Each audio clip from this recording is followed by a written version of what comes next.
You may be seated. Thank you very much, my brother Nathan, and all the other leaders of this congregation, Reverend Kefa, and my brother Olang, Irene, of course the SG, Dr. Master, the consular to Togo, Komu, and all the other leaders representing different countries in Africa, and of course the representative from our friend in Africa, which is the UK. Good evening. Kenya oye. Oye. Africa oye. Oye. Africa oye. Oye. Thank you very much. I first of all want to register my appreciation for being invited to this event. I have attended many events and talked in many events, but there is no event I've ever been into that is more African than this one.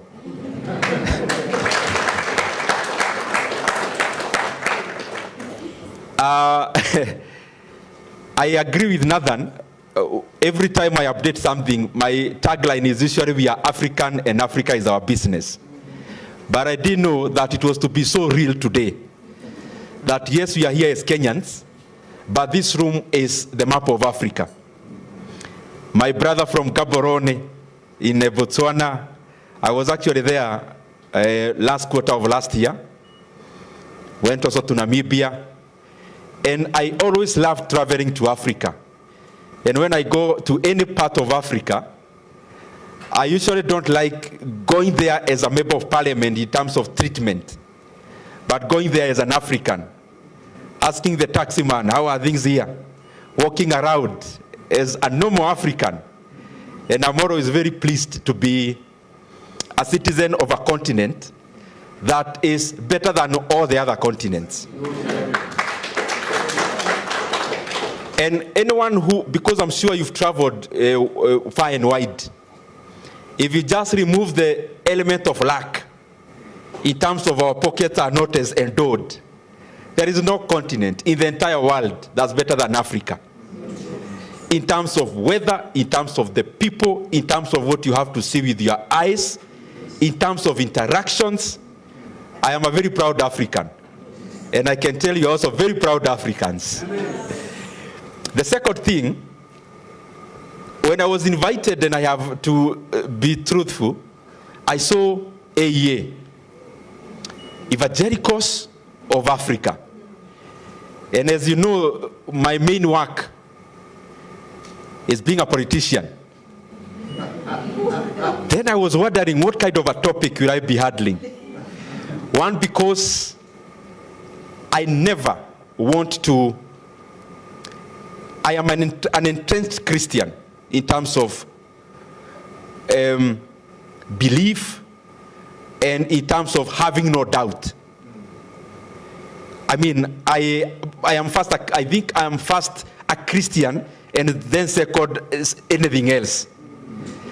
So I always want to stay in the lane where I am glad we came to a hall, because I would reserve the pulpit for the people who should be in the pulpit. And I'm glad we are here in the hall, because it's always good to have that strata and to give the respect and decorum to the altar and to the church. And that's what I would always want to be.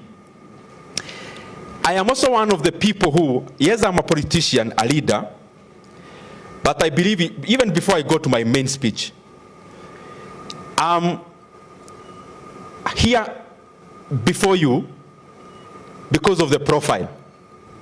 In terms of, when you look for a speaker, you have to look at who is that person, why are we calling him? Many times we have to refer to that, because that's what sells you as a person. But I believe in one thing. Me as Ndindi Nyoro, I am absolutely nothing if you remove what God has put in me. Amen. And I also believe, therefore, that all of us in this hall can be anything, any single thing, and especially when we give ourselves up to be vessels to the Almighty and the All-Powerful. And I was telling Kefa and our friends in the holding room, my grandfather, actually the brother to my grandfather, was a canon in ACK Church. And when I was campaigning to be member of parliament for the place I represent called Keharu, anytime I could be given the mic, I would say, of course, I was introducing myself for the first time to the people. So when you're introducing yourselves, you are also canvassing for credibility, because people don't know you. So I'll be given the mic, I say my name. But one thing I could not leave behind is to say that, and my grandfather was a canon. So that people can at least attach that if this guy's grandfather was a canon, then he can't steal our money. And he has to do what is right. So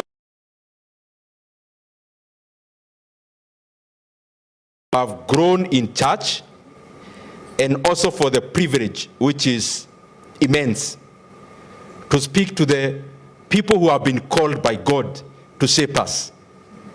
And as I talk to you, I am talking to you with a lot of gratitude, but also humility, because I know there are many things you do which I cannot. And I am glad to share some of the experiences we'll be sharing today. We are here in this hall as 21 African countries. And our nationalities were registered here. 21 African countries are represented here. I don't know whether you are absorbing that. You know, I'm used to talk to Kenyans. Now here we have people from Eritrea, from Ethiopia, from Zambia, from South Africa, from Gaborone, from Botswana, and all the other African countries. I wish we had even more time to share, interact, because I feel like I have identified my brothers and sisters again. And I can tell by the warmth in this room that clearly we should have many more of such. Yeah. If only to come together, share experiences, interact, and go back home. Even without a keynote speaker. And without a lot of formalities, because this is part of the basics why we are human beings.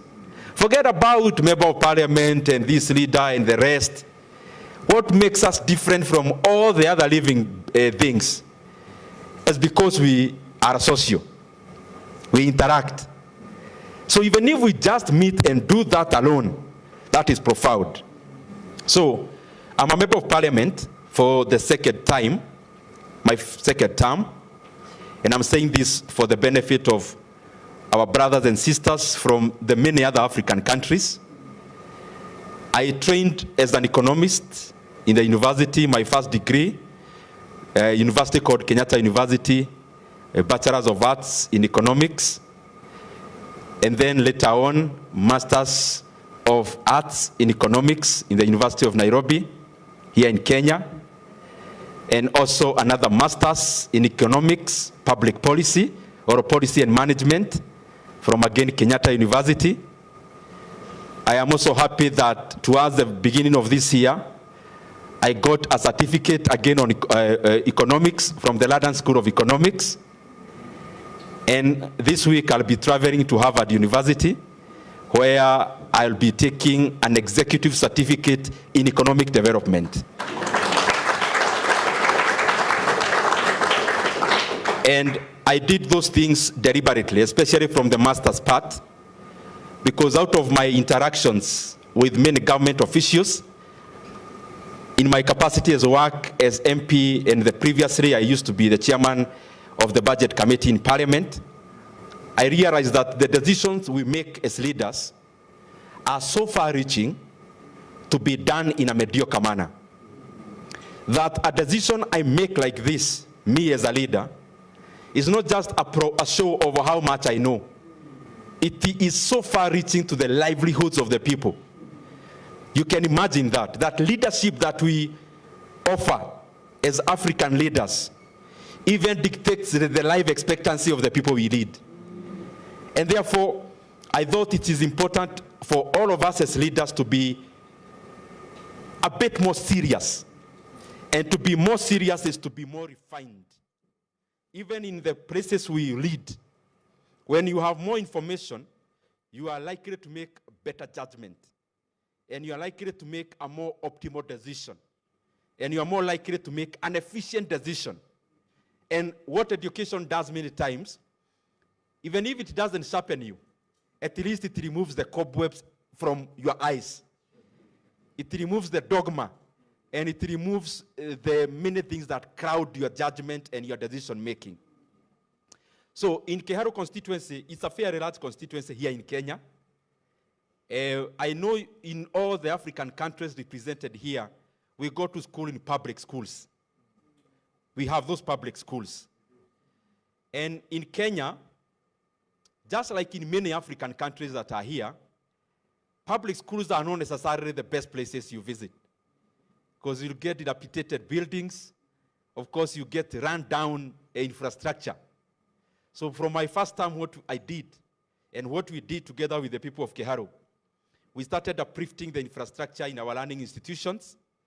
We have around 112 in the primary level, 112 public primary schools, and all of them, it's a rural constituency. We've been able to construct new ones where they were needed. We've been able to refurbish the old ones. Irene is actually my neighbor at home. She can attest that all our public primary schools, learners actually step on tiles. They step on tiles like these ones. All of them, all public primary schools in the place I represent.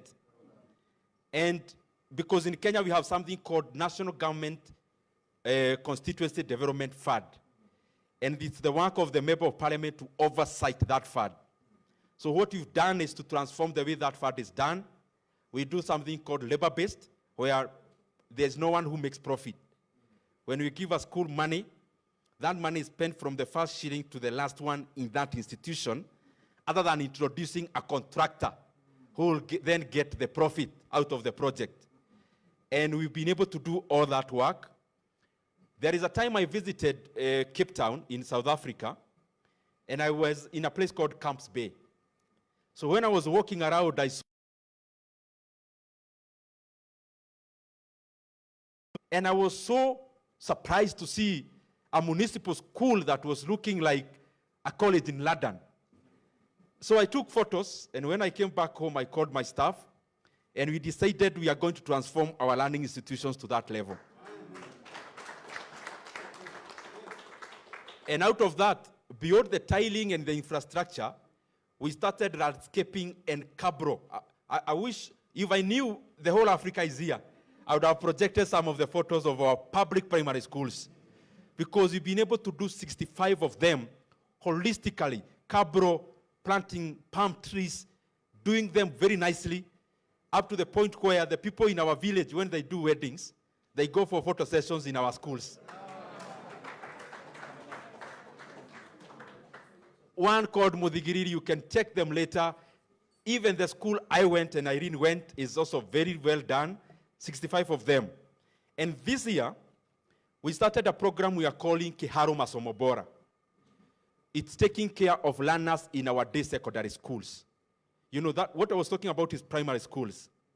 Just like many African countries, you also have secondary schools. When you leave primary, you go to secondary. So secondary schools, we started a program we called Kiharu Masomo Bora. And that program, we went more to the soft side of education. Yes, we've done infrastructure, laboratories, and the rest, but we also decided to keep the learners in school through this program. Kiharu has around 65 day secondary schools, those who go home every day, but they are in secondary schools. And we have around 12,000 learners. They pay, listen to this, we've been able to subsidize education in our place. So we have subsidized to Kenya shillings 500 shillings per term, which is around $4 US per term as school fees. And out of that money, learners eat in school from Monday to Saturday. I know that doesn't sound real. That they only pay $4 per term, not per day, per term of 3 months. And learners eat in school from Monday to Saturday.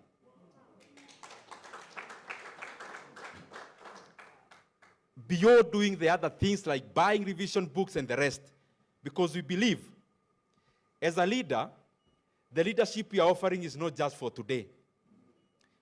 Our work is to lay a foundation for a better Africa, a foundation for our secure countries. Education plays a critical role in that. And that is why I have not mentioned to you roads and the rest, which we also do as leaders, is because I believe the foundation of societal growth and community development is in education. When you raise productivity per person, you are raising the stakes of also the community and the stakes for our own individual countries. Now, I want to go to today's conversation.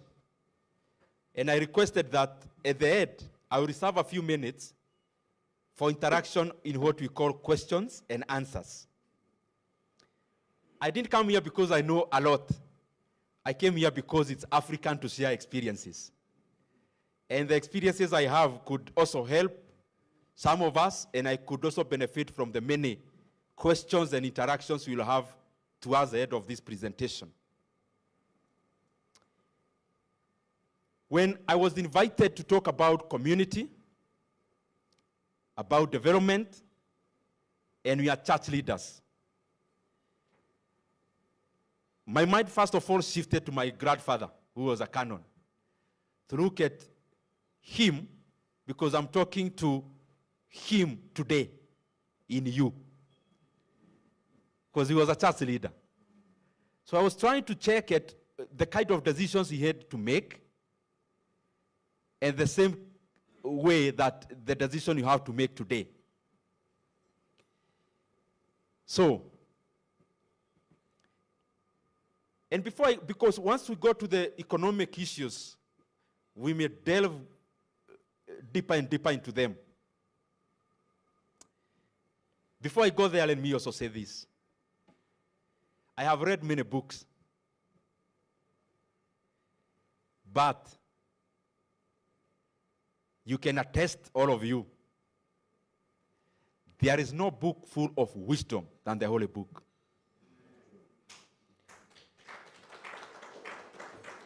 And I wish, as even leaders, forget about the one for reading a verse. You know, when you just want to tick, you read, so you read a verse. If you actually read through the lines, and I have done it from Genesis first verse to the last one of Revelation. I've done it twice, at least, consistently, without now the ones we read on a day-to-day basis. You realize it is a great injustice any leader does when you don't first of all draw wisdom that is divine. The loser is you as a leader if you don't. Because you get practical ways on dealing with issues. And you get it at the highest level of wisdom there can be.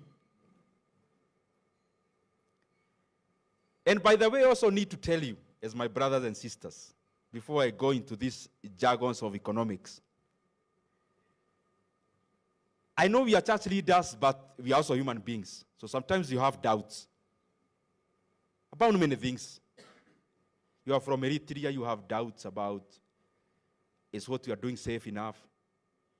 You are from this other place, and because we are human beings, we are weak. But I want to tell you, if there is anyone in this hall who has any doubt in their mind and their heart, that what we talk about you as church leaders is actually true. If there is anyone who had any doubt when they came here, I want you to look at me, and when you look at me, when you go out there, know that the doubt you had is that myself, I am a product of what you talk about. I am a product of one thing, God's doing. In all ways, in leadership, in all ways. So if you came here and you had doubts that what you read in the Bible, what you think about, what you teach, what you preach, if you had any doubt before that could it be, maybe, could it be, maybe not, the maybe not part, leave it on your table today, because I want to confirm to you if you had any doubt. Remove everything else in this world. What makes sense is what you teach and what you preach about.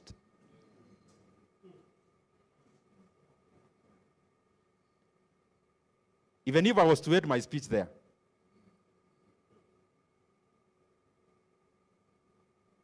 that to me is very important. Many times you see us as leaders, politicians, talking many things and doing things, and what is a human being? What is a human being? When you look at it deeply and think, you relate stories of the Bible from Joseph to David, you relate all the stories from Hezekiah to anyone else, then you realize God can use anyone. And if God can use anyone, it therefore means it's not about you. It's about who is using you. You've read the story of the prophet he sent. You know better than me about these matters. Go to this home. I want you to anoint somebody. The very well looking come. Must be this one. No, not this one. Other ones come. So everyone had come. There was no one to be anointed. Then, is there anyone here? Anyone else? Yeah. Can you just imagine it was you? Is there anyone else? Meaning all the people had been called. Is there anyone else? Yes, there is. Lakini, he's looking after the goats. Can you call him? We see. Then he comes and it's the one. So is it about him or is it about where the power is coming from? It's about where the power comes from. And if we internalize that every day, we'll always be humble. Even as African politicians, we will always be very humble. To realize that the responsibility we have, so many people can do them. So it is important that when we have the responsibility, we just do it to the best of our ability. Because there are so many people who can be used, but you have that privilege. As church leaders here today, all of us are leaders in this hall. That can you imagine, there's no scarcity of people on who can be used to do exactly what you do. So that because you have that privilege to do it, you lose nothing by doing it with all the capacity you have. You lose nothing. In fact, I usually realize when I'm lazing around at home, I get more tired than when I am busy. Then why can't you then be busy doing something? So community. Everything we do as a community, and community here does not just mean our localities. Even Africa is a community.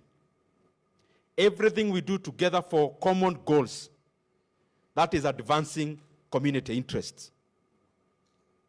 So, what is it that we should talk about today here, because we are church leaders and we are leaders in our own rights? So when we talk about our institutions and the work that we do, what comes to our mind first when we talk about community? Of course, the first thing is to preach, especially on Sundays. But I am here to say that we have much more role to play. And I'm not talking to you as a church leader in the church you lead. I'm here talking to you as a church leader in your country. So when I'm talking to you from Malawi, I'm talking to you, you representing the entire Malawi and all the people who do the work you do. So when we talk about that, can we first of all take a slice of it, just a small slice? So if you are in a church leader leading 1,000 people in your church, of course you have monetary needs. You have societal needs that you need to impart to the people. But let me just talk about this money part only. There are things you need to do as a church. So there are things you need to raise money for. There is a church which has a congregation. Maybe they require $100,000 for a project. $100,000 for a project. So there is one church which will do, in Kenya we call them harambes or fundraisers. So they'll do fundraisers for 2 years to get that money, $100,000. But there's also a church where one person in the congregation will actually shoulder that responsibility alone. That one person. So it gives us a reflective mode. That yes, I'll not talk about the spiritual part because I don't want to purport to teach the fish how to swim. That's your area. So I'm not only talking about this other side.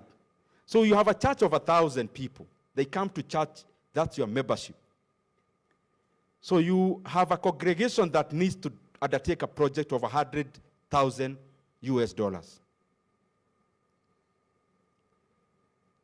With a congregation of 100,000, of 1,000, you may raise this money over a period of 2 years, every Sunday, canvassing for that money. But there is another person doing exactly what you are doing.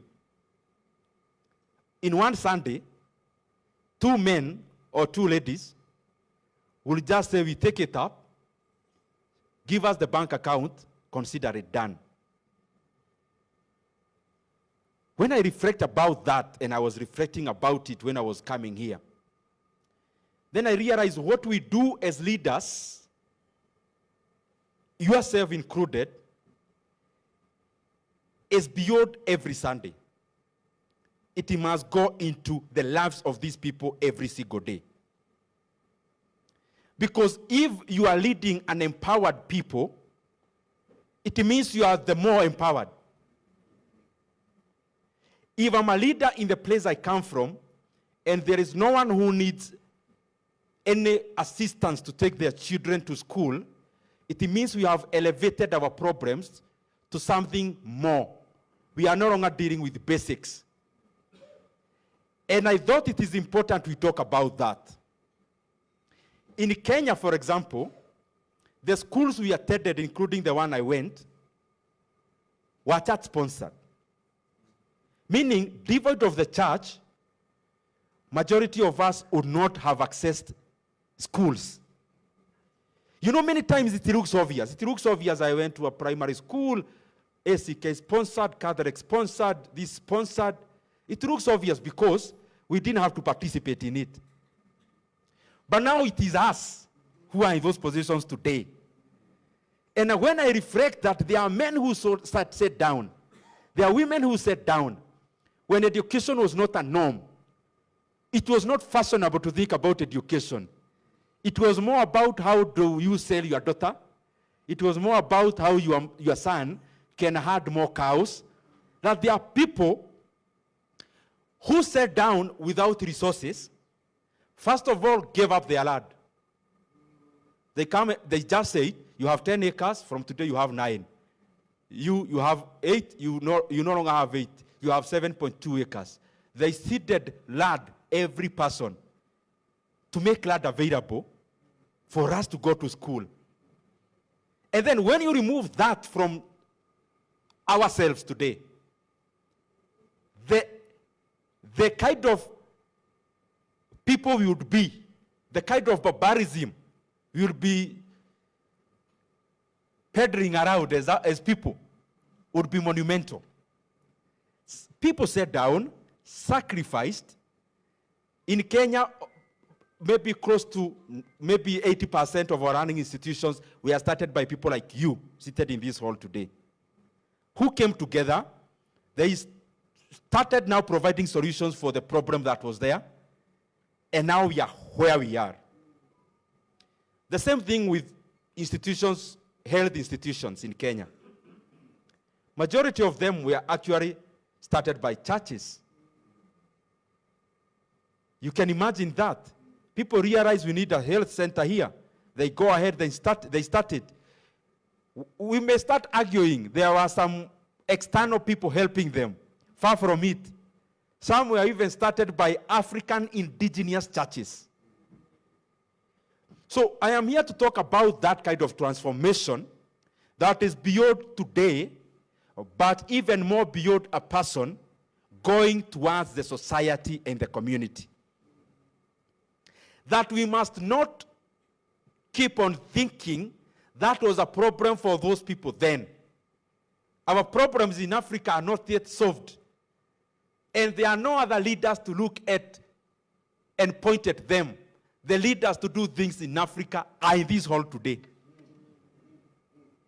So we must start taking that challenge. The challenge of transforming our continent from where we are serving. So there are things that I want to highlight, which I would challenge all of us to do. As a church, as leaders, as we lead.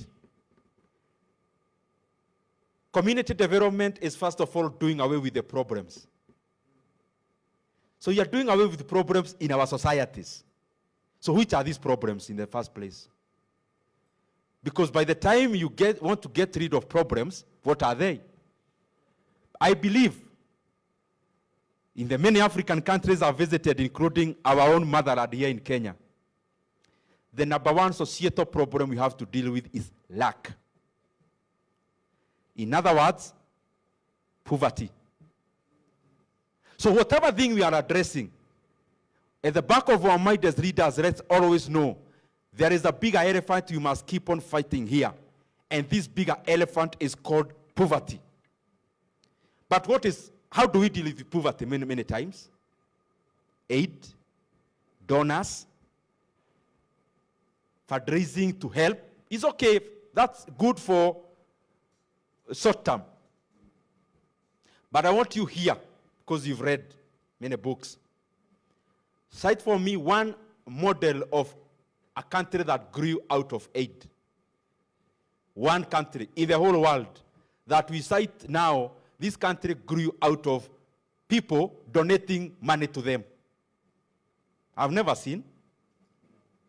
Show me one university in the entire of Africa, you tell me, this one was established courtesy of donations, and it has reached there courtesy of donations. Why is it that we can't show fundamentally transformative agendas that has only come out of being given? Then it means, from today, the leaders here are not leaders of donations anymore. They are leaders of bigger transformation. Because there is no better way of judging the future but by the past. So judge from the past. Show me one country in the entire world which we read in economics books and we say, you know, they were very poor and now they are very rich because they were given money. As donations, as aid. Where? None. Zero. So it has not worked for 200 years. It's not likely to work in the next 10 years. So then how do we do it? And I'll finish before you know. So don't think that there are so many other things. The ones I'm saying are the speech. There's no other speech after what I'm saying. So look at it this way. We are here as Africa. In our generation, China has gotten transformed. The China you know, which is building roads in all our African countries, all of you looking at me, there are Chinese in your country building roads.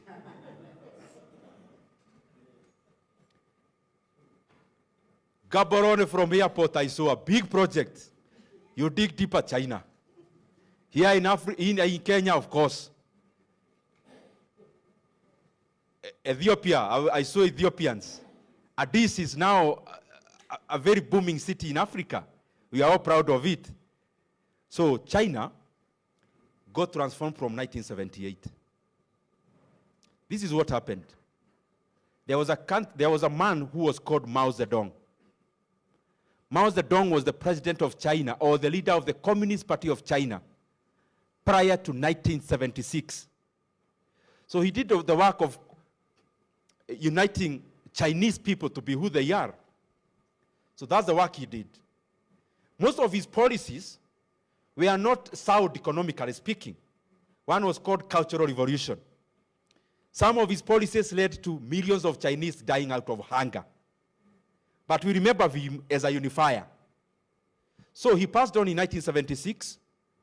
There was a gang of 4 people who didn't want a man called Deng Xiaoping to become president.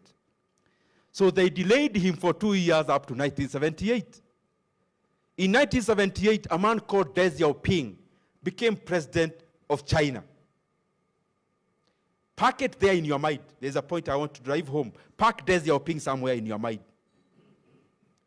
South Korea, when Kenya was getting independence, just around the same time all our African countries, most of them were getting independence, here comes South Korea.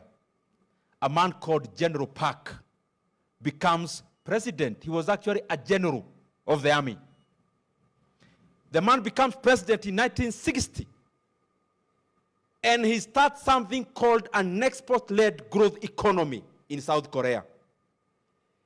And the man comes up with a committee which was meeting every month once. For 19 years, he was president. He never missed one meeting. The exports of South Korea grew by 364 times in the 19 years he was president. Forgive me, I'm talking even like blowing this mic away. Because this is where the bigger problem of Africa lies. And this is where our solution will come from. Chinese people never came up with oil in 1978. There are no minerals that they got from 1978. South Korea, they never came up with oil or gold or silver like the abundance of it in South Africa and Botswana. They came up with one gold standard called leadership. That out of a decision of 2 men, out of a decision of General Park, out of the decisions made by Deng Xiaoping, that now the Chinese people who are more poorer than us, the South Koreans who are at the same level as Tanzanians, now they can only lend us money and teach us how to live. Leadership. Many times we trivialize what decision making means as a leader, you included. But I want to tell you, the transformation of the entire world, of the church, of countries, of continents, none came about because this country got oil and the other one got gold.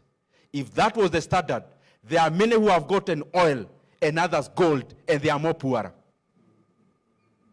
So when we talk about leadership, leadership, I am repeating, goes beyond the small decisions we are making about small things. Leadership has to go further. That Singapore, the one we know today, at independence around the same time with Kenya and all of us seated here, those guys, we were at the same level. If you went somewhere and you saw a Chinese, a South Korean, and a Singaporean, you as an African, they would have paved the way for you to fast pass because you are wealthier than them. That one distinction, one thing, has led to all this difference. Leaders who are selfless, leaders who wake up in the morning to think about their countries, and leaders who do the right thing for our continent. I'm not talking about your presidents in many various African countries. I'm talking about the leaders in this hall today. So I was at the side of poverty, but I brought in here because even if we talk about many things, what is poverty? We measure it in various dimensions. GDP per capita, that's GDP per person. Income per capita, income per person. So if we are talking about a South Korean who is maybe 20 times richer than me. So I would rather then talk about South Korea and forget everything else. Because in our generation, they have been able to live better lives in multiples than all of us, including the years they live. Just because of leadership. But here at home, what do we do? When maybe those other leaders were thinking about their countries growing exports, establishing huge companies like Samsung and Hyundai, as around here, we were talking about who gets the bigger size of land. We were talking about our own children, how they go to Europe to study. Instead of bringing that Europe to our continent, we took a few of us there, and our continent still lags behind. We must break forth from this. And there is a bigger calling we have as church leaders. The bigger calling is to advocate for the right leadership in the African continent.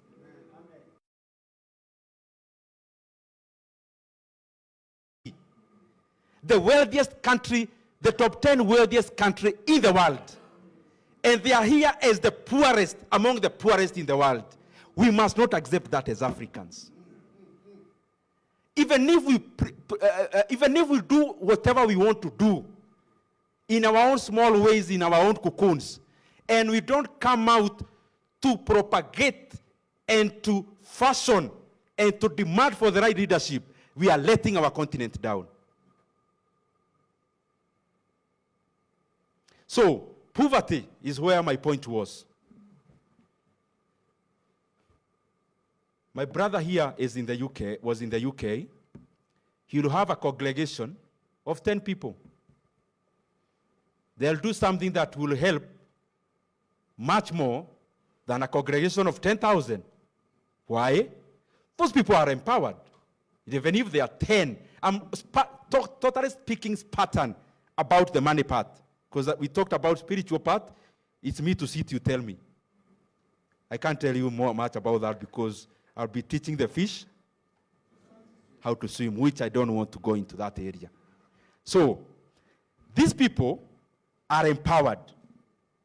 So when we talk about we are poor and the other people are rich, what are we talking about? First of all, we are talking about they are able to afford necessities. They are no longer talking about where to sleep. They are no longer talking about where to go to school and healthcare. Their needs are higher. They are done with the basics. Then second thing, which is critical and important, and it's the same thing I started with in terms of education, is something called productivity per person. When we say Africa is not as endowed, and we compare an African with a South Korean, what are we actually comparing? South Korea has the same population as Kenya. Let me use Kenya as a laboratory here. So South Korea is in the ranges of 50 millions. Kenya is in the same range. So when we talk about the countries that are advanced, then what are we talking about? Then Kenya should be the same as South Korea because our population is the same. And it's the people who matter. Then why are we different? Why are we different? It's because of the productivity per every person. The productivity of this South Korean vis-a-vis the productivity of this Kenyan, one is 20 times more. So what fashions, what adds productivity per person? So that even as we do what we are doing in our own areas, we also focus on that. The number one thing is called technology. And technology comes from education. You can't talk about technology devoid of education. Information. Information is the one that brings technology that does things more efficiently. Where you go to Europe, you realize there is a person with a 10,000 acre farm with only 20 people tending after that farm. But you here, you have 2 acres, but you have 100 people tending after that farm. So what is the productivity per person there? Are we actually creating just social jobs, or are we creating productivity for our people? So that's how it comes in. So you go to Ethiopia, just like in Kenya. The biggest thing we are doing, which we are very proud of, we are creating, we are calling them EPZs, for people to go become tailors. Why? Because labor is cheapest in Ethiopia. So you look for the place people can do something for you almost for free. So that's where you go for it. And those are the things we come to chest dump as leaders, that we are creating jobs for our African people. We are not creating jobs. We are keeping them busy.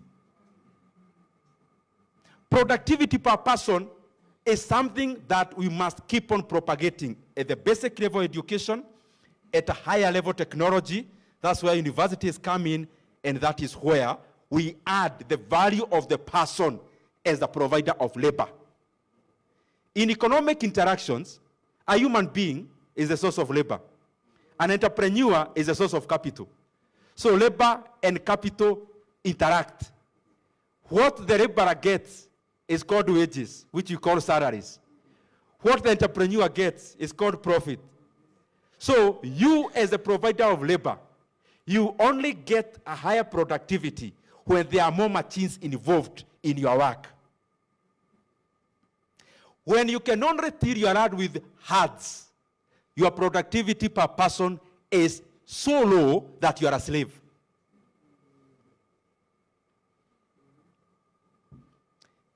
So we talk about poverty, increasing productivity per person. The second thing, access to education. I talked about it before.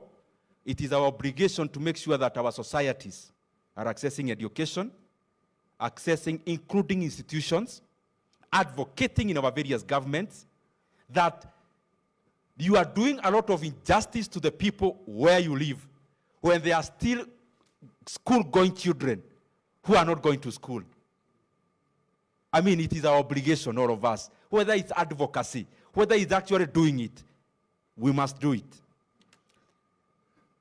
Of course, I talked about healthcare. I'll not buttress that point because I want to go to the last thing. Actual physical development, including the citation I gave you about here in Kenya, the schools we attended. It doesn't have to be permanent. Start a structure. Let people have somewhere they are calling a school. They'll talk about better infrastructure later as they proceed. Don't wait for you to get a story building. Even us, my grandfathers, my fathers never went to a stone walled building, but it was a school. So let's start from where we are. And of course, it's our work to make sure that we keep on bridging the inequality gap as the people in this hall. And it all boils down to leadership. Now, there are a few things I want to highlight here because I am not speaking for too long. Now, in our various areas, I've moved from the macro. Let me come to the micro in what we do specifically. One of the things that changed my mind are some seminars that used to be organized for us as youth by the church. So the church there is a revival fellowship called East African Revival Fellowship. So my mother belongs to East African Revival Fellowship. So they used to organize seminars for young people. Some have stuck in my mind ever since. Gentlemen would come, I am a doctor. So, I'm from a village, very humble place. So you are here interacting with a doctor, person telling you they went to university, they started medicine. Then another one comes, teaching you about leadership. My transformation as a human being started there. Seeing people who are telling me things which ordinarily are not present in my village. So, all of us, let's learn. The institutions we run, they operate there for spiritual nourishment, but they shape the destinies of the communities you lead. The people believe the church has the solution for the legal problems they have, the financial problems they have, the education problems they have. I came here to tell you, you will not run away from that responsibility. I came to remind you, you shoulder it, God will provide. Those small things you do, just accelerate them. As the beacon of knowledge in the locality, in your country, it is your work to make sure that information is flowing. Any place where information is not flowing, those people are in darkness.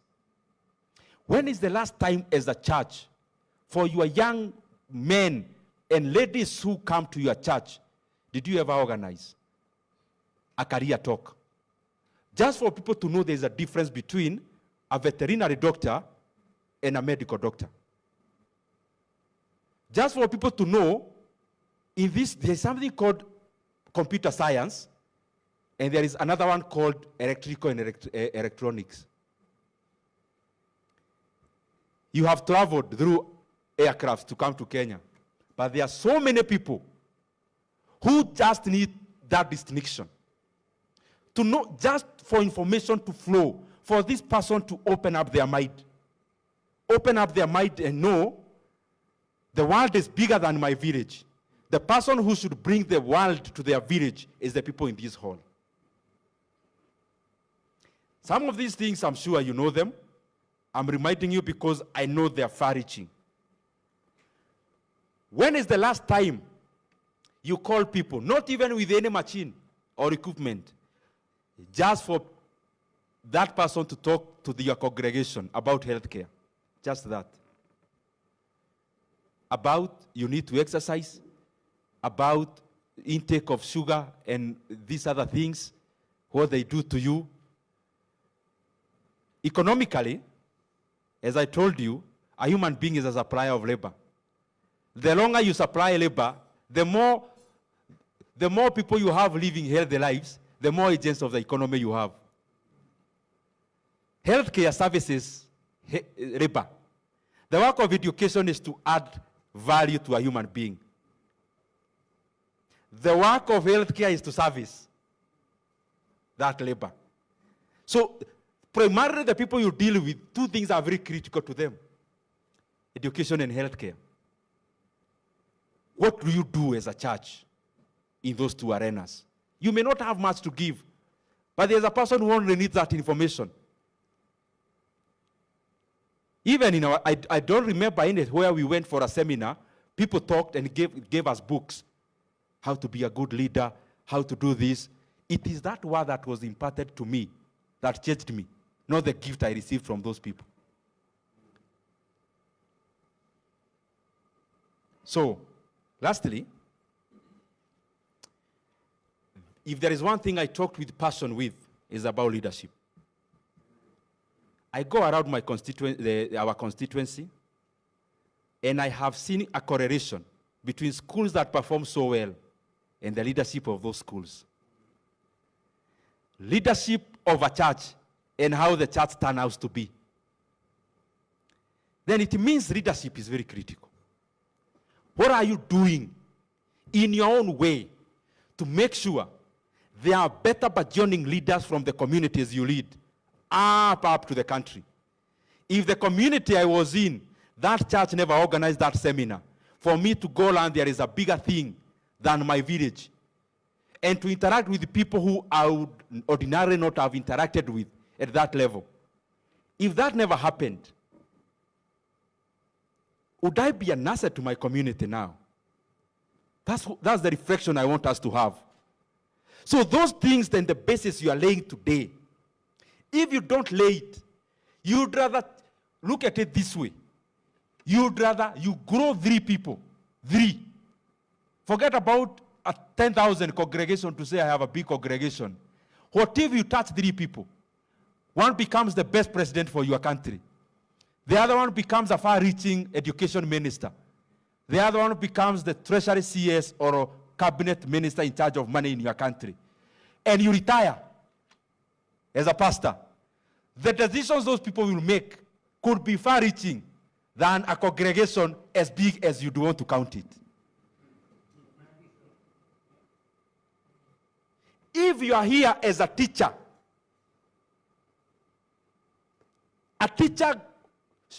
shapes a human being. Maybe 10,000 people pass through the hands of that teacher. 10,000, they retire. Among the 10,000 becomes Deng Xiaoping or becomes General Park of South Korea. They change the fortunes of the entire country. Then it would have been better for this teacher not to be tied with heading 10,000 people and concentrate with this one who will change the society forever. And because you are not sure who is this one, then you have to do it to all. Only that you have to do it in such a manner that you are creating many General Parks. You are creating many Mwai Kibaki, one of the presidents we celebrate in this country. Because then what would it be? And we Africans, let's talk it direct. You are a teacher.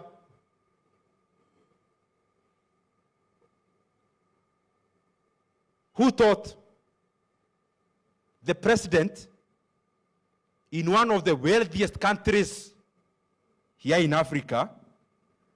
The person became president of that wealthiest country, but he read the most poor people in the world. As a teacher, what did you do to Africa? You messed our continent. So what am I trying to say here? We have an obligation here in this hall as our responsibility to grow the next cadre of African leaders from our community up.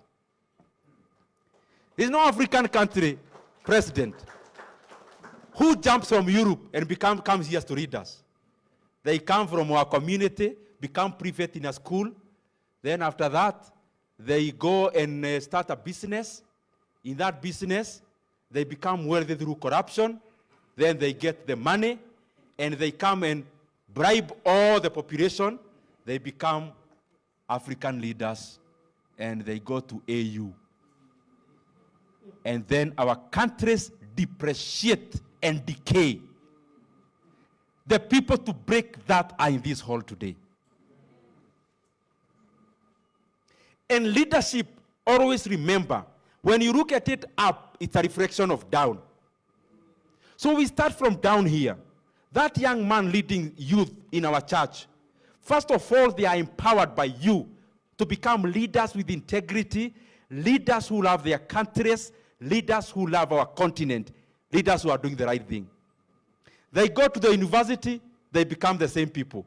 It is the same people who will come back to become members of parliament, ministers, and presidents. The root of that is in this hall today. But as we wait for that, it is also the work of us in this hall to advocate that those who are already occupying those positions have to style up. If you as a leader here would stop a leader from committing something that would cost your country $10 million, and you stop it out of your advocacy, even if you retire from work, you have done more than a person who have labored for 70 years. Because this money, the impact it will have in your own country is much bigger than you being a nice guy, a nice servant, who speaks nothing, who is at peace with everyone, but that peace is costing so many people out of their livelihoods. Advocacy, talking, offering alternatives, and breathing sense to even the leaders who are there now. Even if they are not very good, make them to be not so bad. through your advocacy. Very last, I don't know whether it happens in many other African countries here, but us as leaders exploit our populations through tribalism. We come and remind you, you know, you come from this clan, eh? You know, you come from this tribe. The other people are your enemies. I don't know whether it is just Kenya or it happens everywhere else. That, out of self-interest, a leader comes to tell you, as a normal African, if I tell my brother to start, you who is not a Kenyan, you already know whether we come from the same tribe. Can you imagine? If I call one of my brothers from DRC, I ask you, who is Kenyan here and who is from Congo? You wouldn't know. We look the same. But during election time, some buffoon comes to us and tells us, you know, you are Sona, and this other person is this tribe, eh? So this is your enemy. Let's stop this nonsense completely.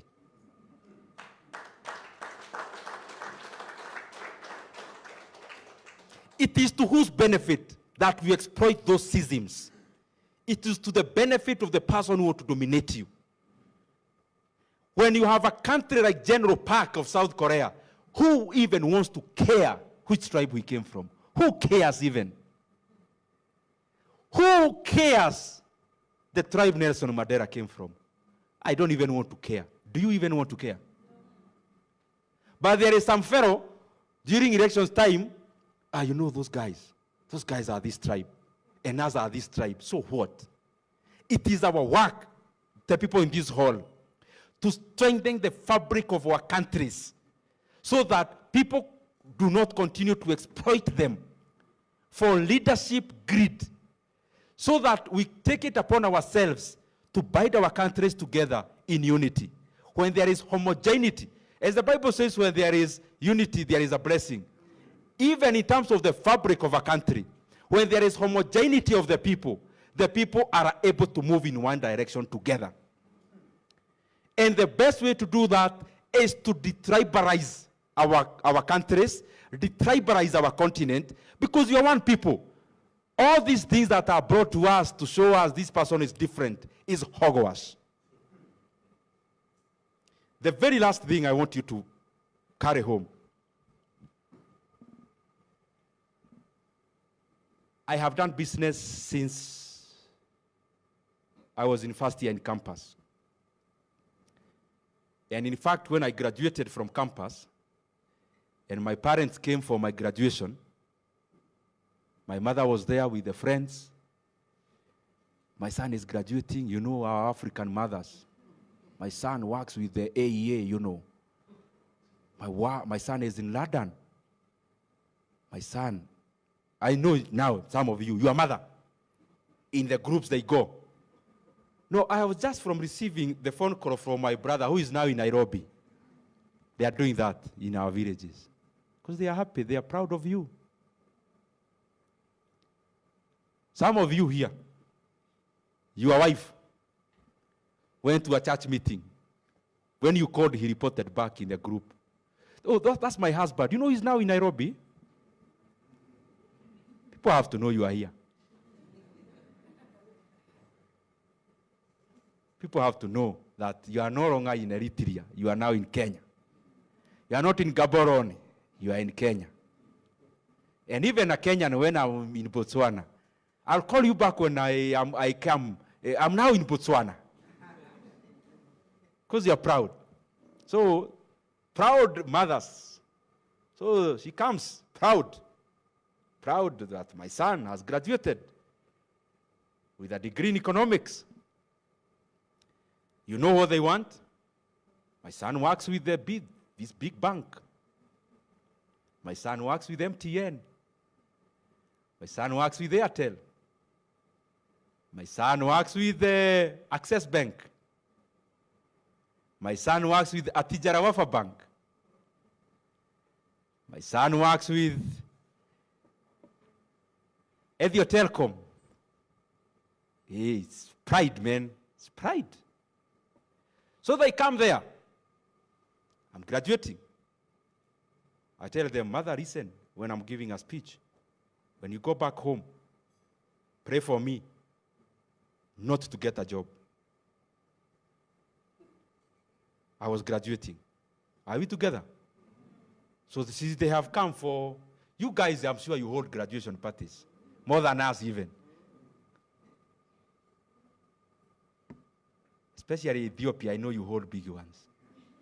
So graduation parties, big people come, they fill up the hall, they dance, dance, dance. The last person to speak is usually the one graduating. That's the last person, eh? So I was the last one because I was graduating. Told them, I want you because you pray.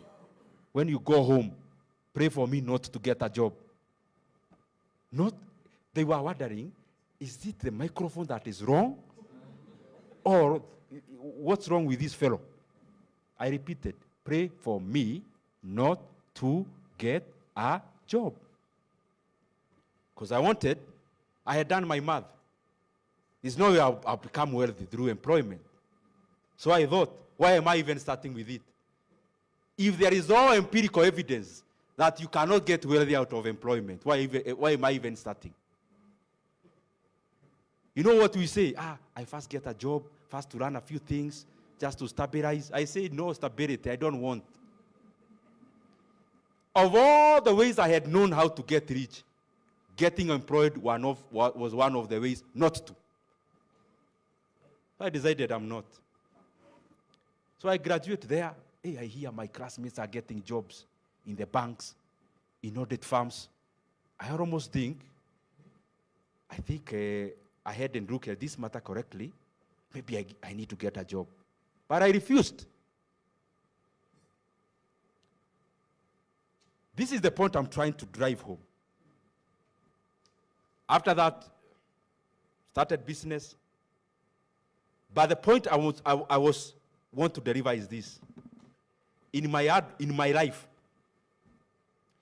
I have made more money passively than I have made money actively. So I'm not telling you about those books we read, Rich, What, this, that. I'm telling you about reality. I have made more money by investing than I have made more money by working for it.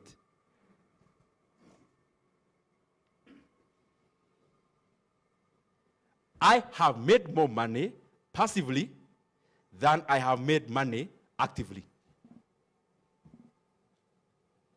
The people, Dagote,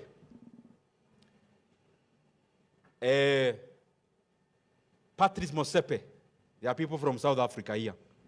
Patrice Motsepe is rich because of what? African Edible Minerals. There is a bank, I think Time Bank, Sanlam. Okay, Sanlam is an insurance company. So who did Dagote ever sell a policy to? Patrice Motsepe, sorry. Who? Ever. I have an insurance policy, Patrice Motsepe sold it to me. Time Bank. I bank with Time Bank owned by Patrice Motsepe. He's the one who served me when I visited my bank branch. Nigeria, Globacom, Glo. So, I have a line I communicate with from Globacom. The owner, Mike Adenuga. Did he sell the SIM card to you? No. Did he go to fix the tower for your village to get a good connection? No. So what are they? What is Patrice Motsepe? Where are they getting money? Because they are billionaires, or the ones I've mentioned. The company they are associated with, who are they in those companies? They are investors in those companies. They are entrepreneurs. Their work is only to allocate capital.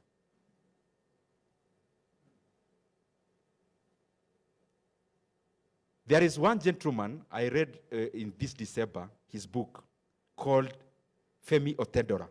He's a Nigerian.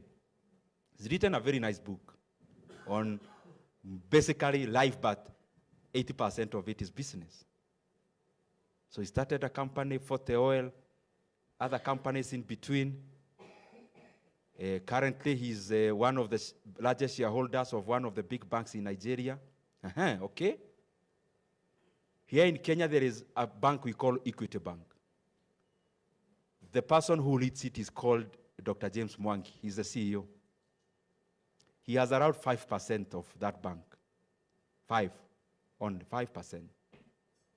The dividend he got last year from his 5% is $10 million US dollars. Dividend for 1 year, $10 million US dollars. $10 million US dollars dividend. He didn't sell shares, dividend. I want you to go with me. So, let me jump all the way. And I go to a country like DRC. The largest bank there is now Equity Bank, which is a Kenyan bank. That's the largest bank in DRC now. Who are the owners of these banks? We don't know them, but we say, but is it true really? This is what I want us to have in our mind, talk to our congregations, and propagate. Africa will not change. Out of Africans going to school with a singular aim of getting jobs when they graduate. You as a parent here, your child will not become wealthy by them going to University of Lagos, for going to University of Nairobi, for them to graduate and get jobs. You will be a normal parent. You will be a normal pastor when you encourage that young man to become a lawyer, to come and set up, to come and get employed in a law firm. You'll be a normal minister. For us to become abnormal, extraordinary, let's show people to do things beyond the ordinary that has ruled us for so long. People don't go into their schools to get jobs. People go into their schools to remove the cobwebs in their thinking, for them to become more efficient in decision making, to become creators of things. And also know this as the last thing, what I told you. There is more money to be made passively than there is money to be made actively. Let's know what happens in Africa, what are our stock markets. You are a beacon of light to so many people. So get exposed also. Get exposed. When is the last time, I think I'm just talking. If you come from an agricultural dominant area, when is the last time you called an expert to talk to your congregation about agriculture? To talk to them about bookkeeping. Many of your congregation are slaves of their farms. They have 2 cows. Those 2 cows have employed them. It's not them who have employed the cows. They don't keep books. There is a time we went home. So we called my mother with my sisters. All the time my mother couldn't come to Nairobi and spend a night. I'm going back to the village. Now who will give my cows this and that? Who will tend after our goats? So we called her. Come with a book and pen. Can you write to us how many liters of milk you get per month? She wrote. Then after you take the milk to the dairy, what happens? Within the month, I take the feeds and the salt from that dairy. How much remains? This much remains. That what remains because our supper is not big. Do you buy Napier grass? Yes. How much? This much. We did the math and realized, us as the children of our mother who sets money every month, for her to buy sugar for her to buy flour, for her to buy a good cloth or a good dress, we realized we sent money to our cows, not our mother. Because he spends all the money in the cows, and the cows are not profitable. How many of your congregation are engaged in being so busy, but they do nothing? We have gone far to the congregation. Okay, how many of you? Before you go to the congregation, how many of you are engaged in that business? You are busy all the time, busy doing things, but when you sit down with a pen and paper, you realize you are a slave of your engagement. You don't get any profit out of it. You actually bleed cash in that engagement. You get stressed, but you remain a slave of whatever you do. So open your mind, learn about investments, the stock markets there are in your country, others in Africa, what are the returns. You may realize that it may start with you optimally allocating the money you have before you now go to the other people and propagate the same to them. All the people rich in the world, rich in Africa, is not out of doing things. It is out of allocating the money they have. It is out of passive investments. It is out of decision making in allocating money and less about actual work. Thank you very much, my brothers and sisters.